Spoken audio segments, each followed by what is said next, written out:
3 hybrids, every one of them passed 300,000 miles, a Toyota, a Honda, and a Hyundai.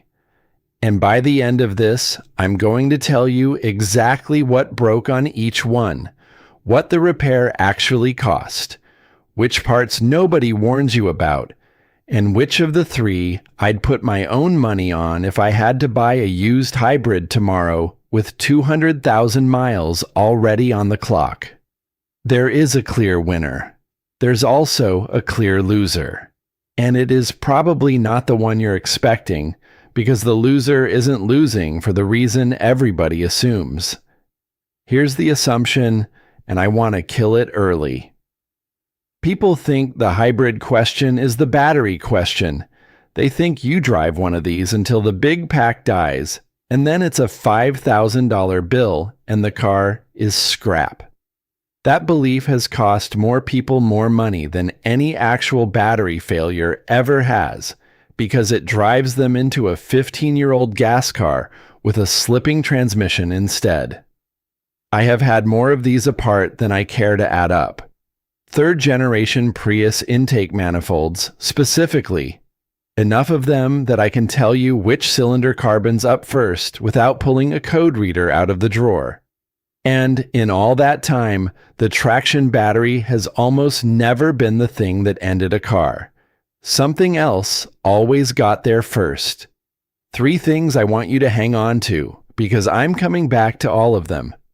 First, on the winner, there is a single part that fails around 130,000 miles and costs more to replace than a remanufactured battery pack does.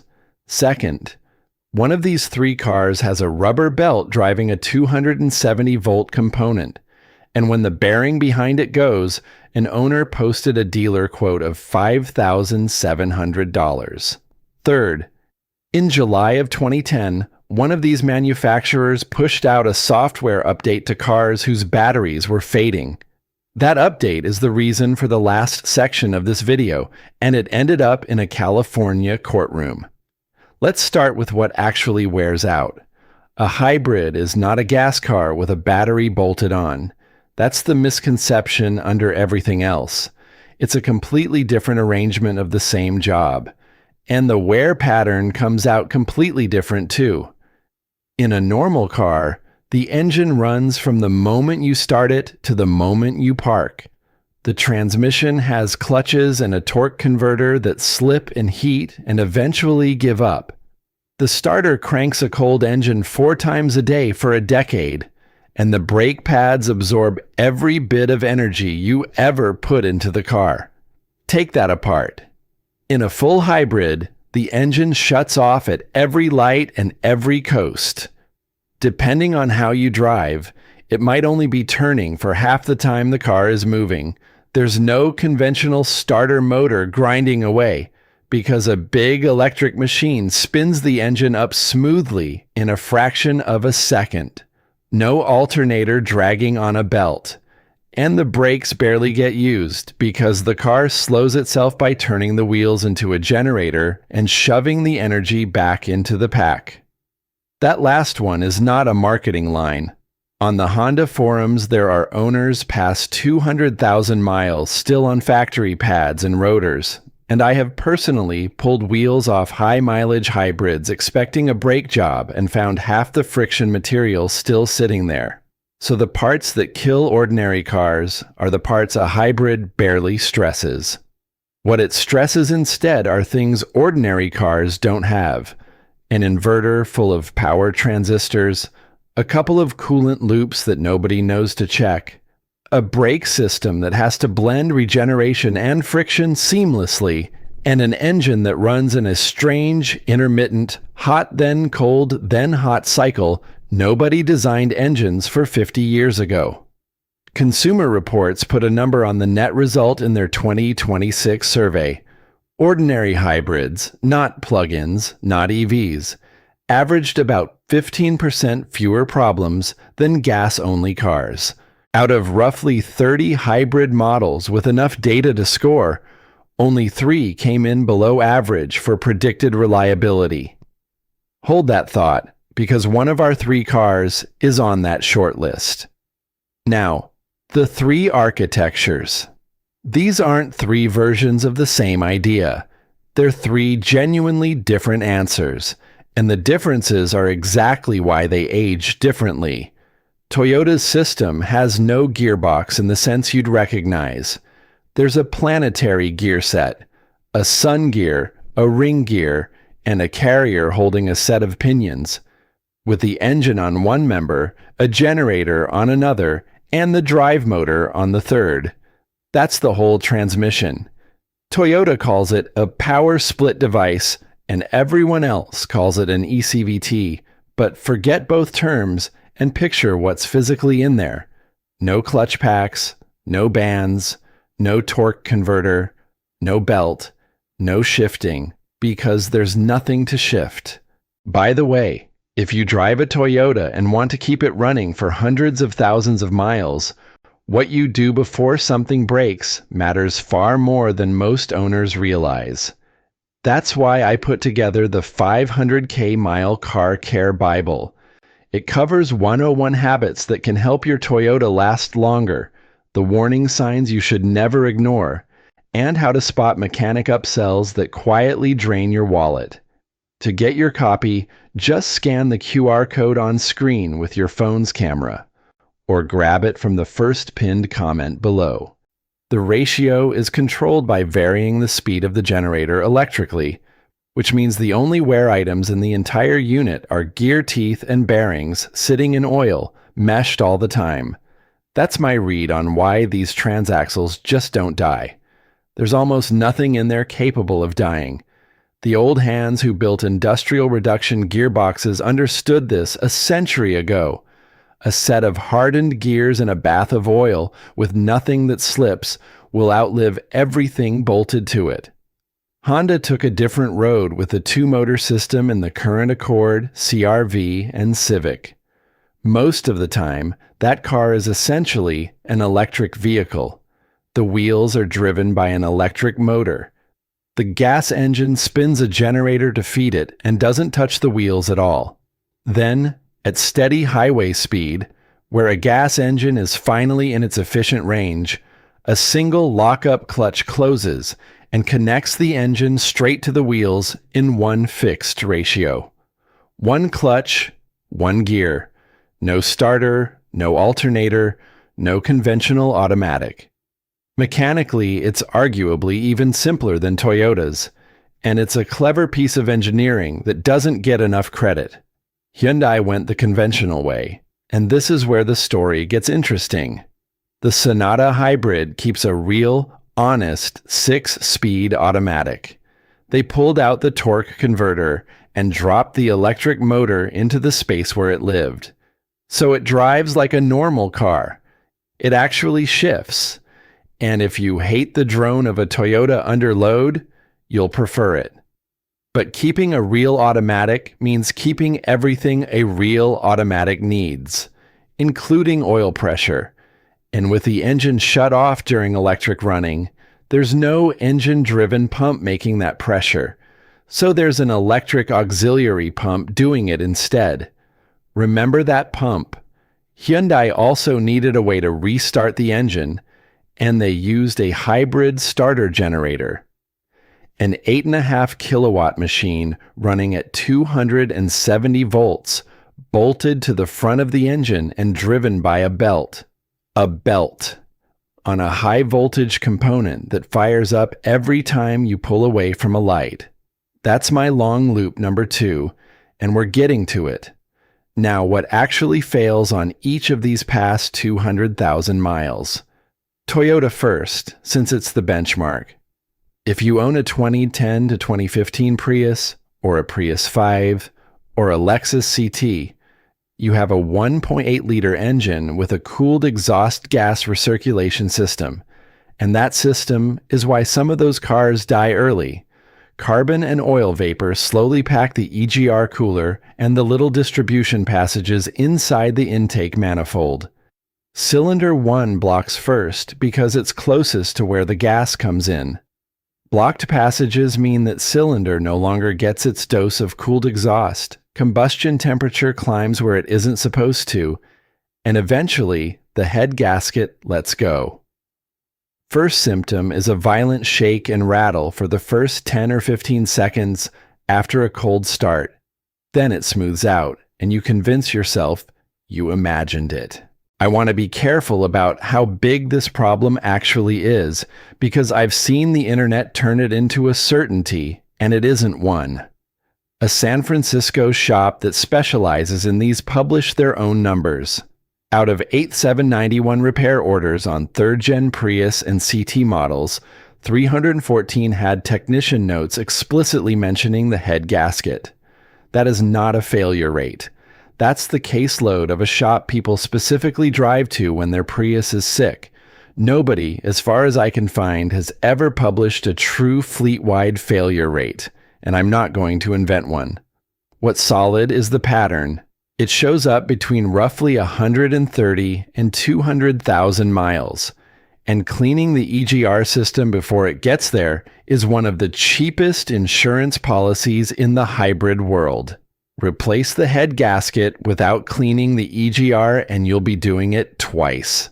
Then there's the part I flagged at the start. Toyota's brake actuator. In a hybrid, the pedal isn't directly shoving fluid at the calipers.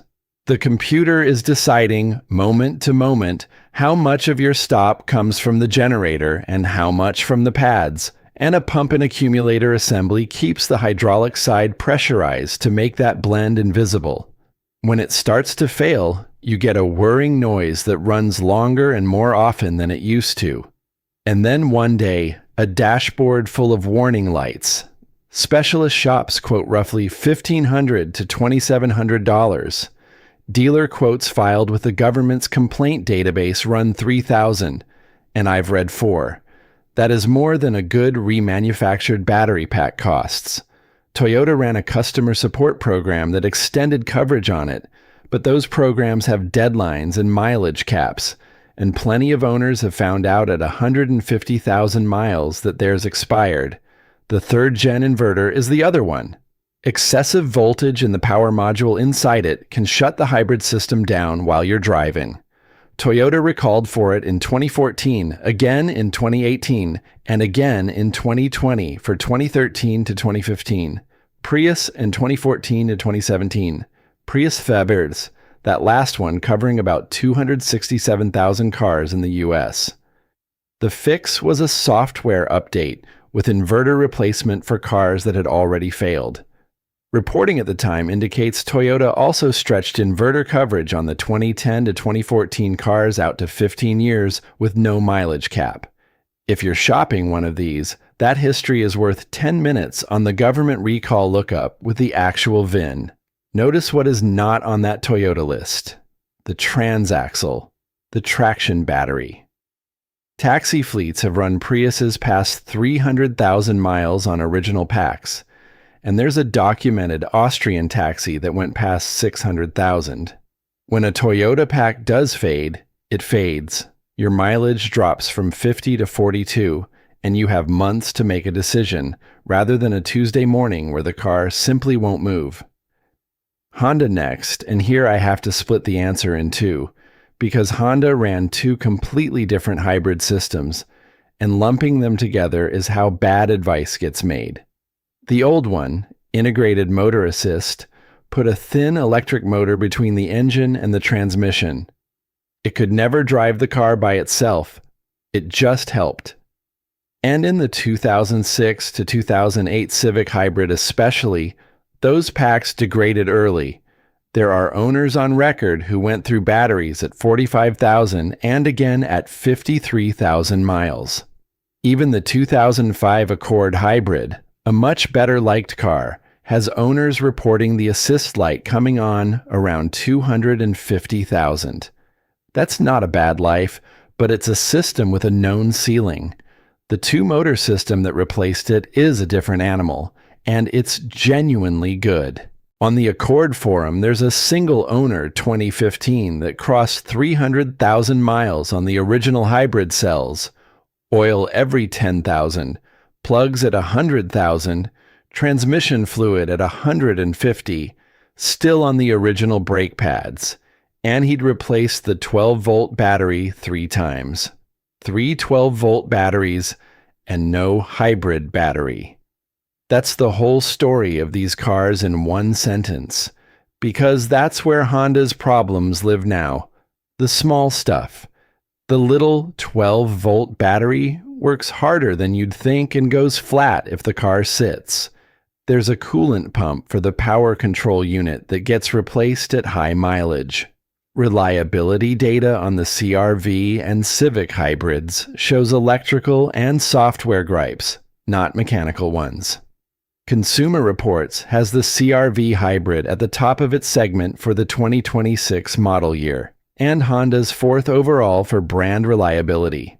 Quick one, because it deserves 4 sentences and not a paragraph. Brakes. On all 3 of these cars, pad and rotor life stops being a meaningful ownership cost. Regeneration does most of the stopping, and pads routinely go past 100,000 miles. The flip side is that calipers seize from lack of use, especially where they salt the roads. Don't budget for brake jobs, and then be surprised by a seized slide pin. Now Hyundai, and I'll say up front that I've had far fewer of these apart than the other 2. So weight what I'm about to say accordingly. I'm leaning harder on documented records here and less on my own hands. Start with the belt-driven starter generator, because it's the failure that defines the car. The bearing inside it wears, the pulley starts fighting the belt, and you get a squeal that comes back no matter what you do. One owner with a 2015 Sonata Hybrid at 143,000 miles was eating a serpentine belt every single month. He'd already replaced both tensioners. Another owner posted a dealer quote of $5,700 to do the starter generator, the tensioners, the belts, and the auxiliary battery. And it's not a driveway job. Swapping that unit requires a resolver calibration with a dealer-level scan tool, which is a polite way of saying the part is available, but the knowledge to finish the job is not. Hyundai issued a service campaign in 2017 for 2017 Sonata Hybrids where the pulley could come loose on the shaft, causing noise, warning lights, or a no start.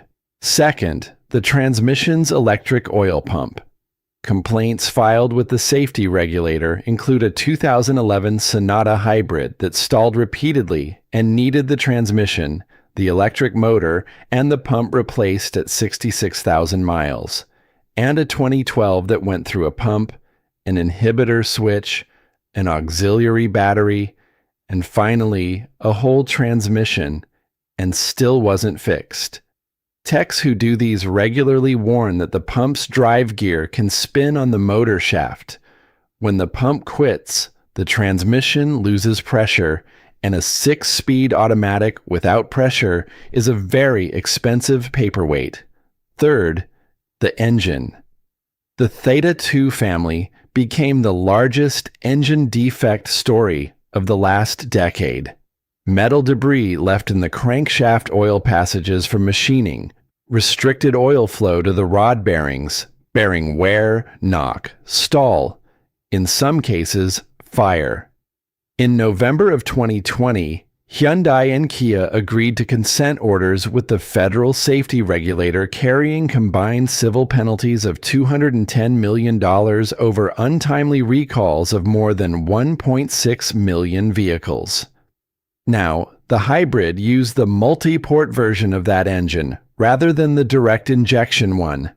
And for years, hybrid owners typing their VIN in got told their car wasn't included. That changed. A later settlement swept in the 2011 to 2015 Sonata Hybrid with a 2.4 multi-port engine and the 2016 to 2019 Sonata Hybrid with the 2.0. And Hyundai's own service site now lists both. The extended coverage runs to 15 years or 150,000 miles for connecting rod bearing damage, and it transfers to later owners.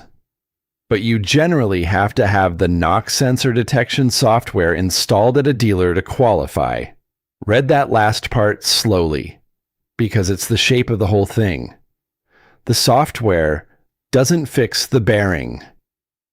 It listens for the bearing failing. Right, that's the mechanical picture on all three, and we've still got the money, the maintenance that actually matters, and the part where I tell you what one of these companies did in July of 2010. If this is the kind of breakdown you want more of, subscribe. That's the whole ask. And it's the only time I'll make it in the middle of something. Let's do the arithmetic, because this is where the three cars really separate. Battery replacement first, since it's the number everybody fixates on. Here the sources genuinely disagree, so I'll tell you the spread and which end I'd plan around. A dealer, new pack, installed. On a Prius, roughly $3,500 to over $5,000 in 2026. A remanufactured pack from an independent hybrid specialist, $1,500 to $2,500 installed, with some outfits advertising under $1,400. Honda's packs land in a similar band through independents. I budget from the high end. If the math on a car only works when the cheapest possible option is available in your town, the math doesn't work. But notice what that means. The catastrophic, car-ending, myth-generating repair is roughly the cost of one transmission job on a conventional car. The 2003 era Accord automatic that everyone remembers averaged about $2,700 to replace. And nobody ever said never buy a Honda, the transmission might go. Before you spend a dime of that, though, there's a free test. A weak 12-volt battery, the little one, throws hybrid system warning lights that look exactly like a dying traction pack. Have it load tested at a parts store before you accept any $5,000 diagnosis. That's a $150 problem wearing a $5,000 costume, and I have watched people pay the costume price. Now the survival data. iSeeCars ran their longest-lasting study across roughly 400 million vehicles and for the first time broke hybrids out as their own category. Only 7 hybrid models had enough data to score at all. Every single one of them was a Toyota or a Lexus. Highlander hybrid at the top with a 31% predicted chance of reaching 250,000 miles against a hybrid category average of 9.6. Lexus RX hybrid at 17. Prius next, just ahead of the Camry hybrid, then the Avalon, the RAV4 hybrid, and the Lexus ES. I want to be fair about what that list does and doesn't prove.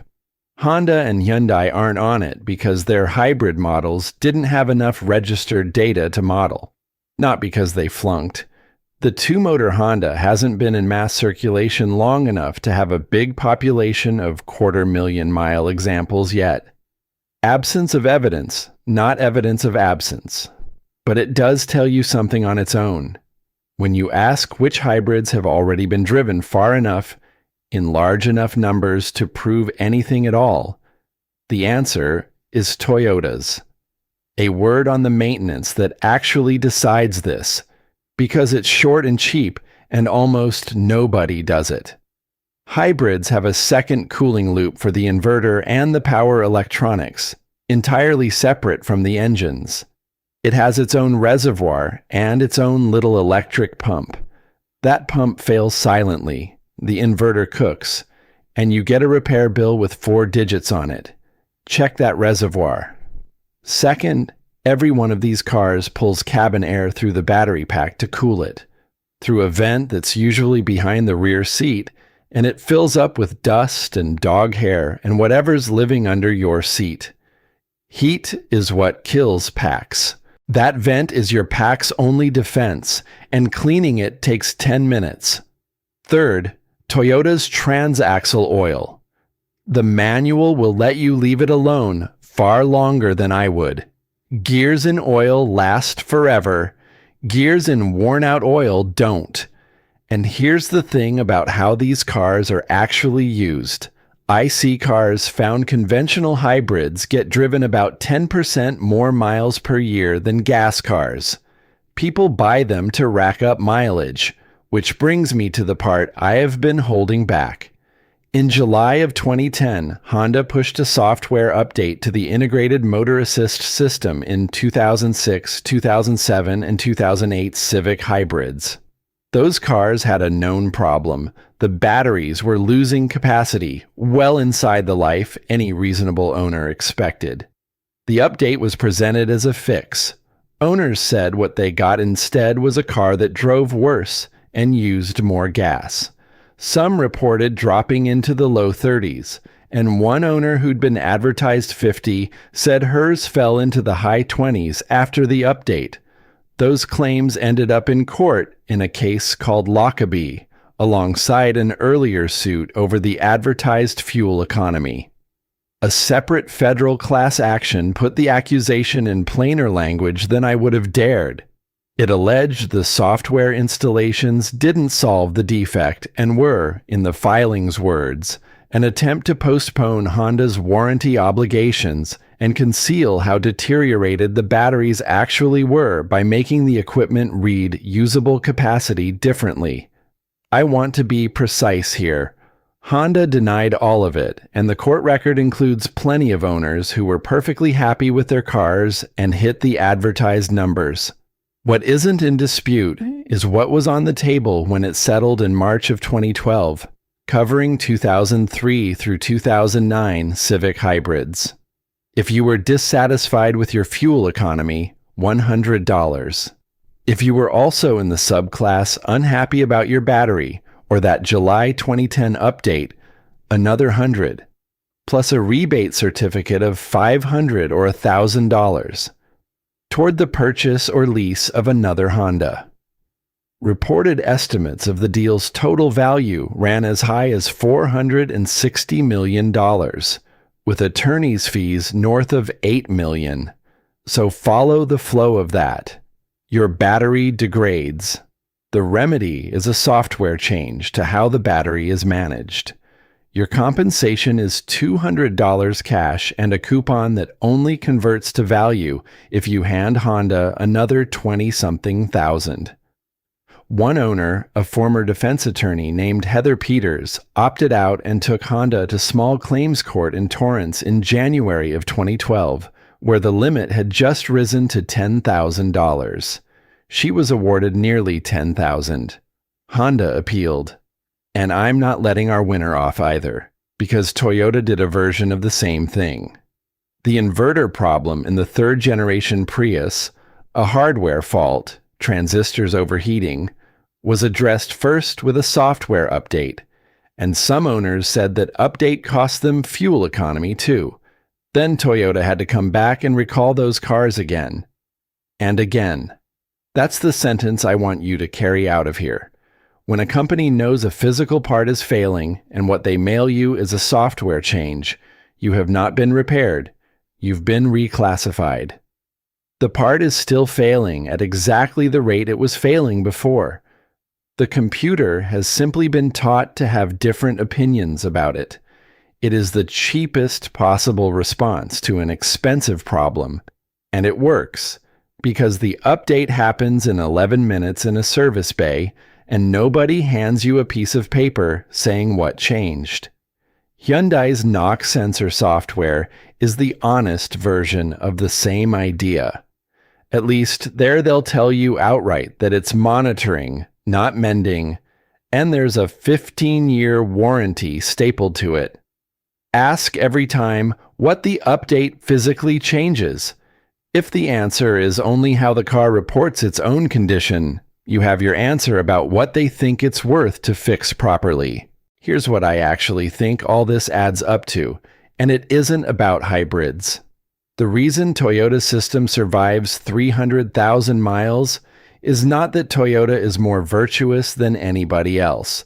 It's that in 1997 they committed to an architecture with almost nothing in it capable of wearing out, and then they refused to get bored with it. 28 years of the same fundamental idea, refined, refined again, the failure points found and quietly engineered out. While the industry around them redesigned everything every 4 years and called it progress, the planetary gearset in a brand new Camry is recognizably the same concept as the one in the first Prius. That's not conservatism. That's the rarest thing in modern manufacturing. Somebody deciding a design was good and then leaving it alone long enough to actually become good. Durability isn't invented in a design meeting. It accumulates. It's 10 years of warranty claims coming back and somebody actually reading them, and one bearing spec changing, and one oil passage getting bigger. You can't shortcut it, and you can't buy it, and you certainly can't launch it. Which is why, when somebody hands you an all-new powertrain and tells you it's the most reliable thing they've ever built, the honest answer is that they can't possibly know yet.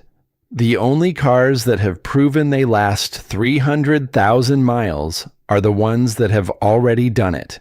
So, the verdict and then a procedure you can actually use. The winner is Toyota, and it isn't close. Not because nothing goes wrong. The third-gen head gasket is real. The brake actuator is real and expensive. The inverter had 3 recalls. It wins because the 2 components that would truly end the car, the transaxle and the traction battery, effectively don't fail, and everything else is a bill rather than a funeral. Second is Honda's 2-motor system, and I'd own one happily. Simple, elegant, and there's a 300,000-mile Accord on original cells to point at. It just hasn't been out there in the numbers yet to prove it at scale. Avoid the old integrated motor assist cars unless the price already assumes a battery. Third is the Hyundai. Best warranty on paper. Lifetime pack coverage for the original owner. 10 years or 100,000 for you if you bought it used, which is a real distinction people miss. But it's the only one of the 3 carrying a belt-driven high-voltage starter generator, an electric transmission pump with a complaint history, an engine family that generated a $210 million federal penalty, and a below-average predicted reliability score in the most recent Consumer Reports survey. One of only 3 hybrids on that list. Now the procedure for buying a high-mileage hybrid of any brand. Run the VIN through the federal recall lookup and confirm every open campaign is closed. Not the model, the VIN. Get the in-service date, because warranty clocks start when the car was delivered, not when it was built. Start it stone cold in the seller's driveway and listen for 10 seconds. A shake that clears is an EGR and head gasket conversation. Open the hood and find the inverter coolant reservoir. If it's low or the fluid looks like tea, walk unless the price reflects it. On a Prius, hold the brake pedal at a stop and listen for a pump that runs longer than a second or 2. On a Sonata Hybrid, put your ear near the belt at idle and then blip it. Squeal or chirp means starter generator. Then price the 2 worst plausible repairs for that exact model, add them together, and subtract from what you're willing to pay. If the number still works, buy it. If it only works assuming nothing breaks, you're not buying a car, you're buying a bet. Do that. And here's your payoff. It's the repair bill that never shows up. No dramatic moment, no triumph. Just 3 or 4 years where the only thing you ever paid for was oil, tires, and a 12-volt battery, while the guy who told you hybrids were a maintenance nightmare put a transmission in his truck. Now I want to hear from the people who've actually done the miles.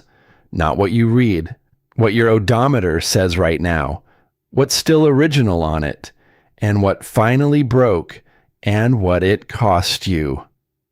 I especially want the Sonata Hybrid owners. because I told you straight that I've had fewer of those apart than the other two.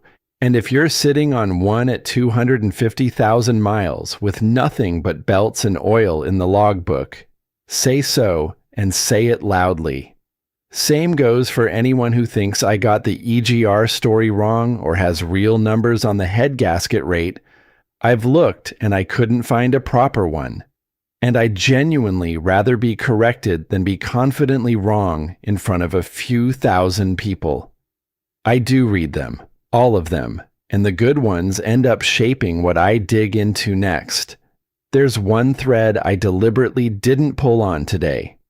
What the used market is quietly doing to hybrid values now that the fleet is aging, and why some of these cars are worth more with 200,000 miles on them than a comparable gas car with 90. That one's been bothering me for a while, and I haven't got to the bottom of it yet. If you want to be around when I do, subscribing is how that happens. Until then, check that inverter coolant, clean that battery vent, and stop being afraid of the wrong part.